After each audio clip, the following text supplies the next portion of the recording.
नमस्कार, मी विजय राऊत कोकण वैभवमध्ये आपलं स्वागत करतो। कल्याण पूर्व विधानसभा मतदारसंघ हा ठाणे जिल्ह्यातील राजकीयदृष्ट्या अत्यंत संवेदनशील मतदारसंघ म्हणून त्याची आता ओळख झाली आहे। या मतदारसंघाचे विद्यमान आमदार गणपत गायकवाड हे पोलीस ठाण्यात केलेल्या गोळीबार प्रकरणात तुरुंगात असून पक्षाने आता त्यांच्या पत्नीला उमेदवारी दिली आहे। मतदारसंघाच्या जागा वाटपात महायुतीमधील भाजपा आणि शिवसेना यांच्यामध्ये जोरदार संघर्ष झाला होता। या मतदारसंघाचा राजकीय इतिहास, येथील समस्या आणि सध्याचं राजकारण याबाबत आज आपण बोलणार आहोत। 2009 मध्ये विधानसभा मतदारसंघाची पुनर्रचना झाल्यानंतर कल्याण पूर्वेतील महापालिकेचे जवळपास सर्वच वार्ड, उल्हासनगर महापालिकेतील 8 वार्ड आणि मलंगपट्टीतील सुमारे 40 गावं यांचा समावेश असलेला कल्याण पूर्व विधानसभा मतदारसंघ निर्माण झाला। त्यावेळी झालेल्या पहिल्या निवडणुकीत अपक्ष उमेदवार गणपत गायकवाड यांनी 60,592 मते घेत ते आमदार म्हणून पहिल्यांदा निवडून आले होते। त्यांचे प्रतिस्पर्धी शिवसेनेचे पुंडलिक म्हात्रे यांना 36,106 मतं मिळाली होती। त्यावेळी गायकवाड यांनी म्हात्रे यांचा तब्बल 24,486 मतांनी पराभव केला होता। त्यानंतर गायकवाड यांनी सत्ताधारी राष्ट्रवादी काँग्रेससोबत जाणं पसंत केलं होतं। 2014 मध्ये शिवसेना भाजपा युती तुटली, त्याचप्रमाणे काँग्रेस व राष्ट्रवादी काँग्रेस आघाडी देखील तुटली होती। त्यावेळी शिवसेना, भाजपा, मनसे, काँग्रेस व राष्ट्रवादी काँग्रेस असे सर्वच राजकीय पक्ष स्वतंत्रपणे विधानसभा निवडणूक लढत होते। त्यावेळी दुसऱ्यांदा अपक्ष म्हणून निवडणूक लढवणाऱ्या गणपत गायकवाड यांनी 36,357 मतं घेतली होती, तर शिवसेनेचे गोपाल लांडगे यांना 35,612 मते मिळाली होती। गायकवाड यांनी लांडगे यांचा अवघा 745 मतांनी पराभव केला होता।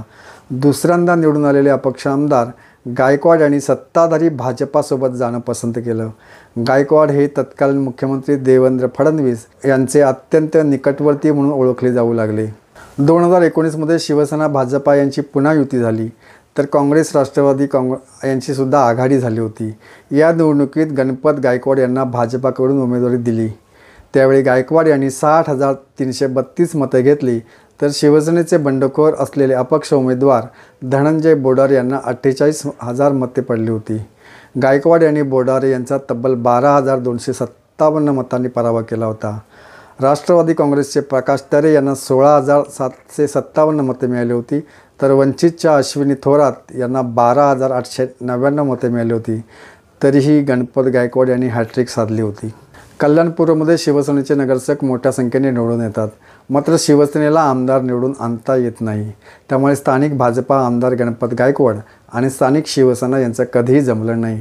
त्यातच शिवसेनेचे माजी नगरसेवक व शहर प्रमुख महेश गायकवाड आणि आमदार गणपत गायकवाड एकाच गावातले असले तरी त्यांच्यात वेळाभोपळ्याचं नातं आहे। शिवसेनेचे महेश गायकवाड यांनी विधानसभा निवडणुकीची गेल्या 4 वर्षापासून तयारी सुरू केली होती। विविध समाजोपयोगी कार्यक्रम उपक्रमांचा धडाकाच लावला होता।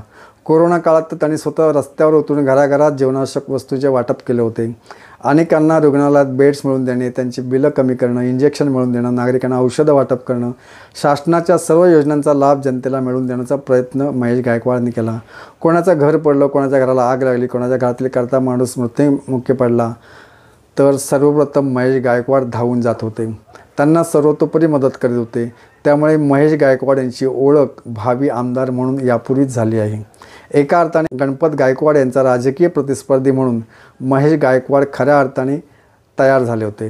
राज्यात एकनाथ शिंदे यांचं सरकार आल्यावर खासदार डॉक्टर श्रीकांत शिंदे यांच्या मदतीने महेश गायकवाड यांनी कल्याण पूर्व विभागात अनेक रस्ते, पाणीपुरवठा, स्मशानभूमी आदी विकासाची कामं केली। त्यामुळे त्यांचे आमदार गणपत गायकवाड यांच्याशी राजकीय शत्रुत्व सुरू झालं होतं। याच दरम्यान एका जमिनीच्या प्रकरणावरून वाद झाला। प्रकरण पोलीस ठाण्यापर्यंत पोहोचलं। पोलिसांनी आमदार गणपत गायकवाड आणि महेश गायकवाड या दोघांनाही बोलून घेतलं। त्यावेळी आमदार गणपत गायकवाड यांनी बेसावध असलेला महेश गायकवाड यांच्यावर पोलीस ठाण्यात गोळ्या झाडल्या। 3 गोळ्या लागून महेश गायकवाड हे गंभीर जखमी झाले, मात्र वेळीच योग्य ते उपचार झाल्याने त्यांना जीवदान मिळाले। आमदार गणपत गायकवाड यांना अटक करण्यात आली असून अद्यापही ते तुरुंगात आहेत। या घटनेमुळे भाजपा सरकारची व गृहमंत्री फडणवीस यांची पुरती नाचक्की झाली। विधानसभा निवडणुकीच्या जागा वाटपात ही जागा शिवसेनेला मिळावी म्हणून शिवसेनेने जोरदार प्रयत्न केले, मात्र भाजपाने ही जागा सोडण्यास नकार दिला। त्यावेळी शिवसेनेने आमदार गणपत गायकवाड यांना व त्यांच्या कुटुंबियांना उमेदवारी देऊ नये अशी मागणी लावून धरली. मात्र भाजपाने आमदार गणपत गायकवाड यांच्या पत्नी सुलभा गायकवाड यांना उमेदवारी दिली आहे. त्यामुळे संतप्त झालेल्या शिवसेनेचे महेश गायकवाड यांनी बंडाचा झेंडा फडकावत अपक्ष म्हणून उमेदवारी अर्ज दाखल केला आहे. मात्र युती धर्माचे पालन करण्याची पाळी स्थानिक शिवसैनिकांवर आली आहे. तर झालेल्या अन्यायाविरोधात लढणारा महेश गायकवाड यांची शिवसेनेतून हकालपट्टी केली गेली असली तरी अनेक शिवसेना पदाधिकारी आणि कार्यकर्ते महेश गायकवाड यांचा उघडपणे प्रचार करीत आहेत. मतदारसंघातील सर्वच विभागात नागरिकांचा महेश गायकवाड यांना सहानुभूतीपूर्वक असा प्रतिसाद मिळत आहे. लोकसभा निवडणुकीत केंद्र सरकारच्या कारभाराविरोधात अँटी इन्कम्बन्सी होती. मात्र त्याचा कल्याणपूर्व विधानसभा क्षेत्रात फारसा परिणाम दिसला नव्हता. विधानसभा निवडणुकीत देखील राज्य सरकारच्या कारभाराविरोधात अँटी इन्कम्बन्सी कायम आहे. त्यातच यावेळी शिवसेना उद्धव ठाकरे पक्षाने धनंजय बोडारे यांना मैदानात उतरवले असले तरी शिवसेना बंडखोर अपक्ष उमेदवार महेश गायकवाड यांनी मोठं आव्हान निर्माण केलं आहे. त्यांच्या प्रचार रॅलीला प्रचंड असा प्रतिसाद मिळत आहे. मनसेने या मतदारसंघात आपला उमेदवार रिंगणात उतरवला नसला तरी खरी लढत भाजपच्या सुलभा गायकवाड आणि शिवसेना उद्धव ठाकरे पक्षाचे धनंजय बोडारे आणि महेश गायकवाड अपक्ष यांच्यातच होणार आहे. या तिरंगी लढतीमध्ये महेश गायकवाड डार्क हॉर्स ठरण्याची शक्यता वर्तवली जाते. आजच्या भागात आपण तुर्तास इथेच थांबूया. आजचा भाग आवडला तर लाईक करा, शेअर करा आणि कमेंट करायला विसरू नका.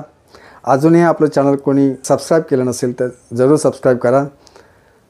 आज इथेच थांबूया. पुन्हा भेटूया पुढच्या भागात. तोपर्यंत धन्यवाद.